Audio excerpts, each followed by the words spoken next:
Yo, what is up, guys? Welcome back to another prediction video here today. We've been doing pretty good. Not to jinx myself or anything, we've gotten the America's Major champion correct. I mean, picking RC there was probably the favorite, but it's fine. And we got the Deborah prediction right, so I'm quite happy with that.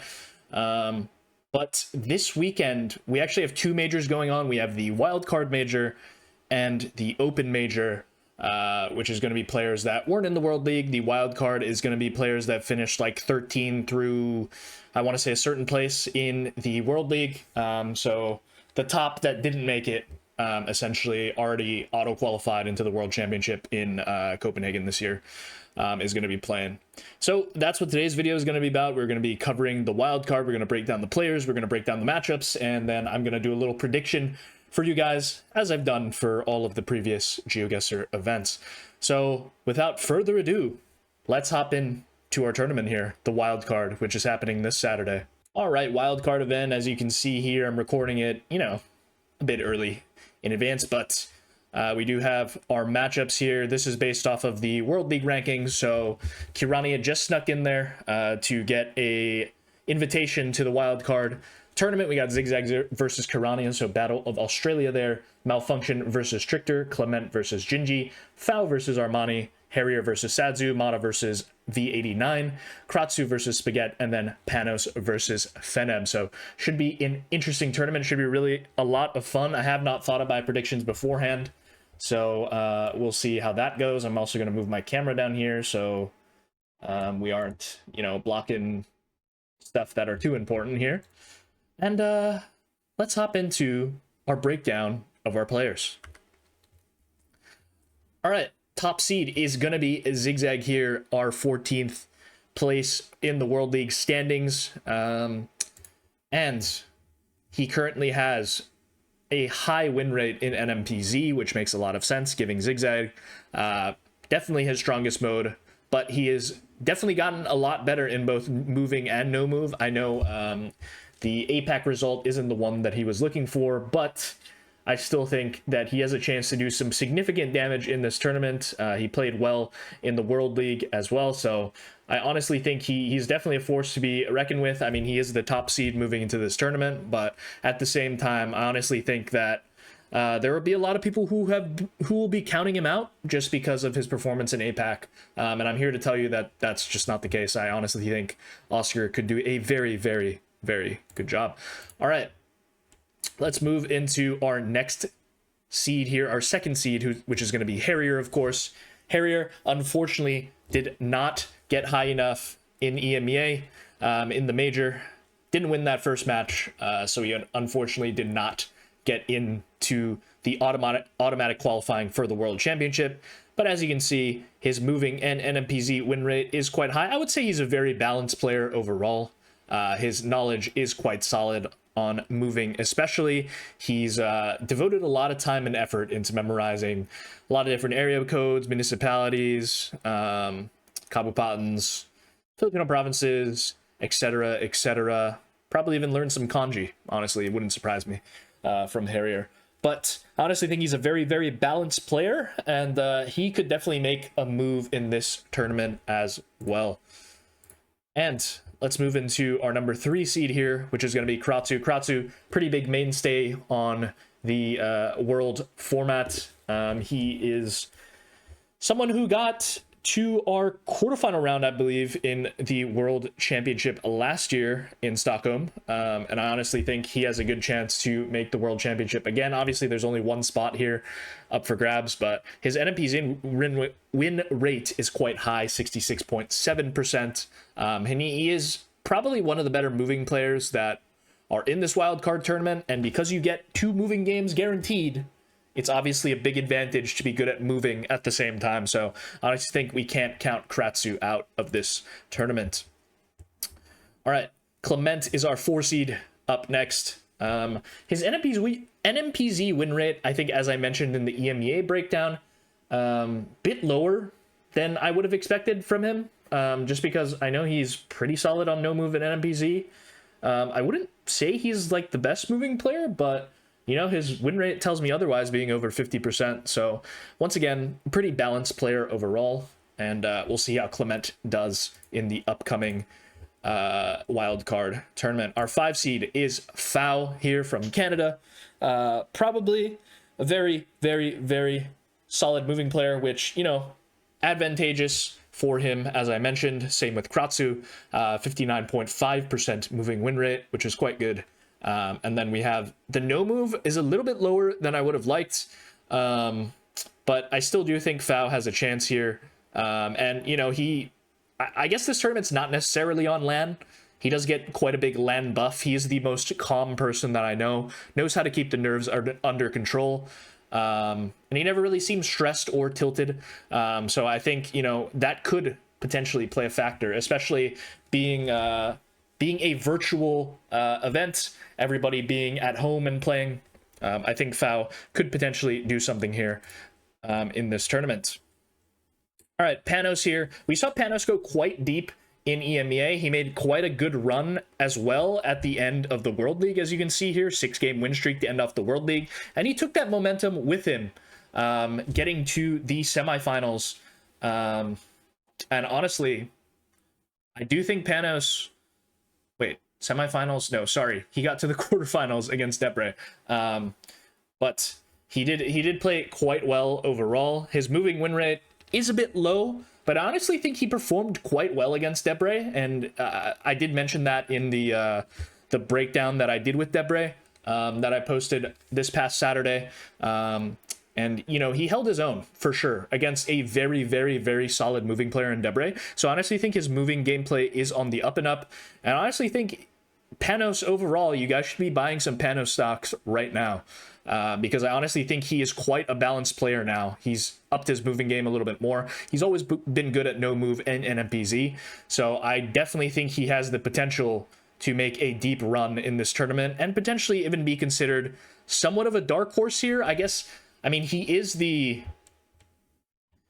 like technically the 6th seed here, but like, you know, as a 6th seed in a 16 person tournament, I would consider a 6th seed to be a dark horse in a way. All right, we move into Mata here. Mentioned this in the EMEA breakdown, but yeah, his best mode is moving, as we know, 60.5% win rate there, and you are guaranteed 2 moving games, as I mentioned. So I do think that he has a chance in every game that he plays strictly because of that. We'll see how that bows down for him. But yeah, not too much to break down for Mata. I covered most of it in the EMEA breakdown. So we'll see how Mata does with that moving win rate being quite high. Right, let's move into Malfi here. Malfi, she is quite good in moving, I'd say. She's probably one of the better moving players here. I know that the win rate doesn't really reflect that, but I honestly think she is quite solid. And, you know, she has pretty good form to end off the World League. Unfortunately, she did not make it into the EMEA Major. But I think, you know, she could have made it past that opening set of games if she did get there. So honestly think Malfi, moving wise, pretty solid. The NMPZ win rate is where it's lacking a little bit.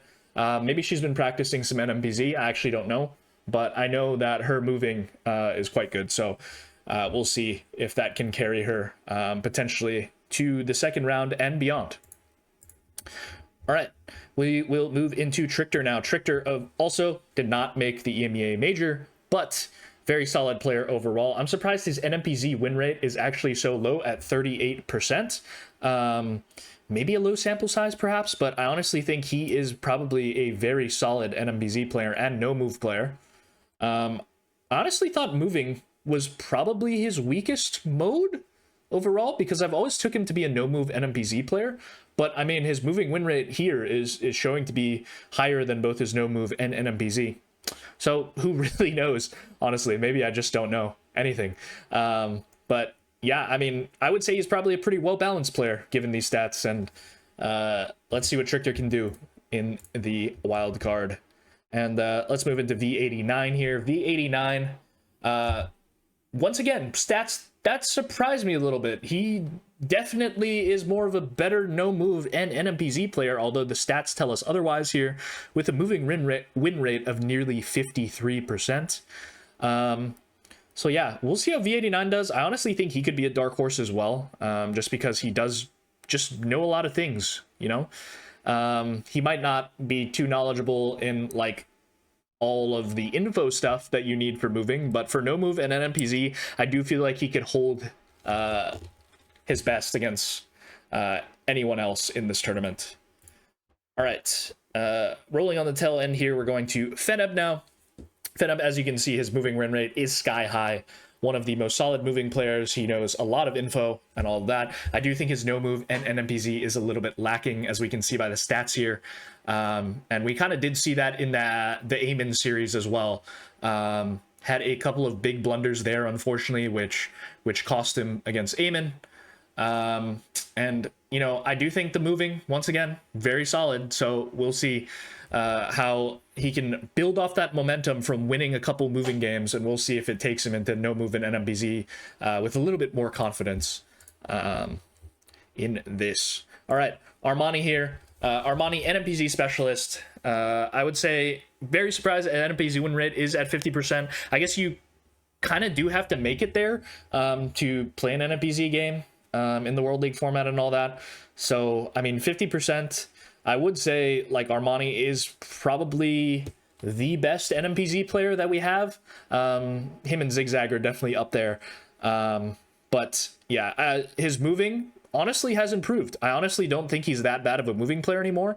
And I honestly feel like he has a chance in this. And, you know, if you do get to NMPZ, he knows the most diabolical locations out of anyone in this tournament. And with what we've been seeing with the NMPZ map, it being so diabolical, I could definitely see Armani making a run here. All right, Gingy here. Gingy, all of his win rates were sub 50%, unfortunately. But once again, he is the America's champion from last year. Some would say, oh, that's just because RC couldn't play. That's just because MK wasn't playing either. But he still won an event, guys. And that LAN experience, although this isn't on LAN, as I mentioned, I do think that he has that experience of winning something for GeoGuessr, and that could help him ultimately in this tournament, where there is only one victor. All right, Spaghetti here, coming in at our 14th seed.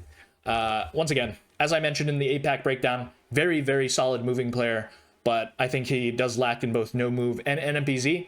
I know he's been practicing a lot, and I do think he could be a bit more of a balanced player, but we'll see how he holds up against players that I perceive to be stronger than him in both no move and NMPZ, and potentially in moving. So we'll see how it goes, and it definitely depends on how he can face off against Kratzu in his first matchup. All right, Sadzu here. Moving win rate is at 34%. I feel like he will probably do a lot of insta-sending depending on his opponent, but like his no move and NMPZ stats are quite good for someone who's only won 17 out of their 39 games, so 17 and 21. To have an NMPZ win rate over 50% is quite solid, honestly. And yeah, we'll see if Sadzu can make a run here, going up against the 2 seed in Harrier. All right, Kirania, of course. I think Kirania is very underrated to get in as the 16th seed in this tournament. And I'm sure Zigzag's not too happy about having to play Kirania here, because I honestly think Kirania is one of the most disrespected players in the World League and on the circuit. I mean, I know his World League performance wasn't up to what he wanted it to be at, but he was the Asia champion last year, and I honestly think he could do some damage in this tournament if he does manage to get past Zigzag. So we'll see how that goes. That's going to be my player breakdown, guys. As we can see here, it's going to be these 16 players. And it should be a very exciting wild card tournament. And now let's move into my predictions here. And it's going to be single elimination, 16-person tournament. If you lose, you're out. There can only be one winner. There's only one spot in the World Championship for whoever wins. I'm going to start off actually from the bottom here. We're going to go Panos versus Feneb. And I honestly think Panos, in his most recent match against Debre, as we saw. He was holding his own and moving. I still think Feneb is, of course, a much better moving player, but I think Panos definitely holds the edge on both no move and NMBZ. And honestly, on moving, I could see Panos taking a game as well. So I'm going to have to run with a Panos 3-1 here against Feneb, and I think he's going to continue his momentum. How he ended the World League, how he did in the EMEA Major. He gave Debre a run for his money for sure. So I honestly think Panos is moving on. All right, we got Kratsu versus Spaghetti now. Let me zoom in, actually. It's a little bit small. Let me zoom in. There we go. All right, we got Kratsu versus Spaghetti. I honestly think Kratsu overall, he's just a bit stronger on all three modes, in my opinion, than the current version of Spaghetti. Not to say that Spaghetti can't get there in time, because he does work extremely, extremely hard, especially on GeoGuessr. I just think Kratsu is a bit more developed in moving, no move, and NMPZ right now, and it wouldn't surprise me if Kratsu was able to take a 3-0 here. So I think I'm going to take Kratsu 3-0. I know 3-0s are extremely unlikely, but I honestly think Kratsu just holds the edge in all three modes. All right, we'll move on to Mata versus V89 here. Mata, very good moving player. There's a contrast in skills here, because Mata is very good at moving, V89 very good at no move, NMPZ. But Mata, you know, very not afraid to show emotion. Definitely keeps his head on straight. I honestly think Mata can take this. But if it does go to NMPZ, I think we have to give it to Castroller here, or V89. So I'm going to take V89 3-2, and we'll take him in NMPZ to win against Amada. All right, Harrier versus Sadzu. Honestly think Jeff, I know he wishes his performance was a bit better in the EMEA Major, and he might go into this tournament with a lot of pressure. I hope he doesn't. I hope he just stays relaxed, plays his own game, and, you know, I honestly think Harrier can do it 3-1, winning this one against Sadzu. All right, we got Fau versus Armani now. Armani, obviously, very, very solid NMPZ player. Fau, a bit better in moving and no move. And as much as I... Did the prediction not go through here? There we go. Okay. As much as I love Armani, he's a friend of mine, of course. I do think Fau just has that edge in moving, and that could set the tone a little bit. I could see Fau taking this in a 3-1 fashion over Armani. All right, Clement versus Gingy now. I think Clement, honestly, at this point, he's a bit more polished than Gingy on most of the modes. Like, I think Gingy is quite good at knowing very niche stuff, but he's not like a huge meta guy. And I know Clement, somewhat of a pretty big meta guy. Like, he has his USA car color video that he has out on his YouTube channel, if you guys watch Clement's YouTube. And I honestly think, like, Clement might be a bit better suited to beat Gingy here. You know what? I'm not going to disrespect Gingy. I was going to do a 3-0, but I'm going to take Clement 3-1 here. All right, we'll move on to Malfunction versus Trickster. I honestly think this could go either way. And I love both of them.